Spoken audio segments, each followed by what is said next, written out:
I cannot say that the road was bumpy, because the bumpy road we had as we were declaring independence, as we were freeing ourselves from the Soviet Union. As soon as we managed to do that, for us the goal was clear, and solidarity among society, political elite was huge. The first day Russian soldiers left Lithuania, we sent a letter to NATO. As soon as we could, we joined the United Nations. As soon as we could, we started cooperating with European Union and preparing for membership. And in 2002, we already finished our negotiations on the accession, and we joined in 2004. So that was, clear goal and clear road for the membership. That was a great day. That was excellent day. At that point, I was working at the embassy in Warsaw as a young diplomat, and we were preparing, a small reception, and there was a celebration festivities in town, and we were receiving reports that huge lines of trucks gathered at the border from both sides, and kilometers of trucks couldn't cross the border, and apparently they didn't want to cross because when 12 hours in the midnight came, the border opened and everybody went through. So nobody wanted to go through customs procedures. So they just waited until customs disappeared. So it disappeared, and we had no more lines on the border ever.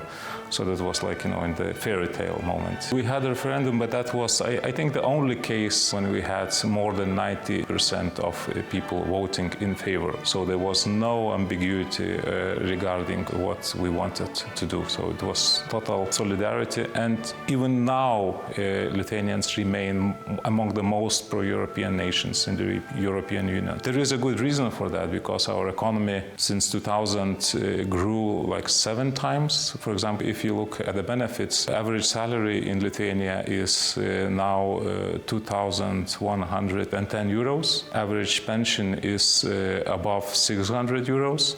So, and that's the biggest benefits. When we do public opinion, so the main benefit for everybody is economic benefit. So we never lived so well before in our entire history. Lithuanians are now more mobile.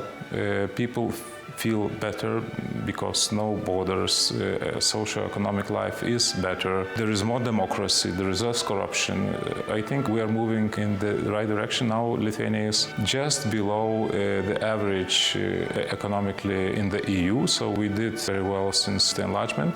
And people feel it, people know it, so it's a very positive attitude. I don't see it changing anytime soon, and particularly that was interesting phenomena, and waiting to see it here in Moldova as well, because, for example, agricultural sector was most skeptic before the enlargement, and negotiations on the agriculture were, I think, most difficult among all, but these people now benefited most. So the most pro-European part of the society now is living in the rural communities are the farmers, so because they benefited most. Actually, I see a lot of similarities. Moldova is making strategic choices, is moving in the right direction, and people expect change. But there's also a similarity, just like in Lithuania, people expected faster change.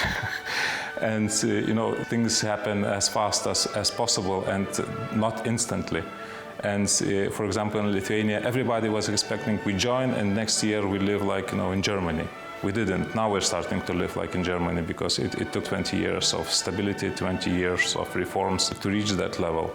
So, and I see the same thing in Moldova. So everybody is supporting European Union and expecting very fast change. This is not going to happen. You will have to work hard to reform your country, to do the reforms, but in the end it's going to be better, a lot better. And also in the end of May, there is another occasion we can celebrate. Moldova was the first country to recognize Lithuanian independence.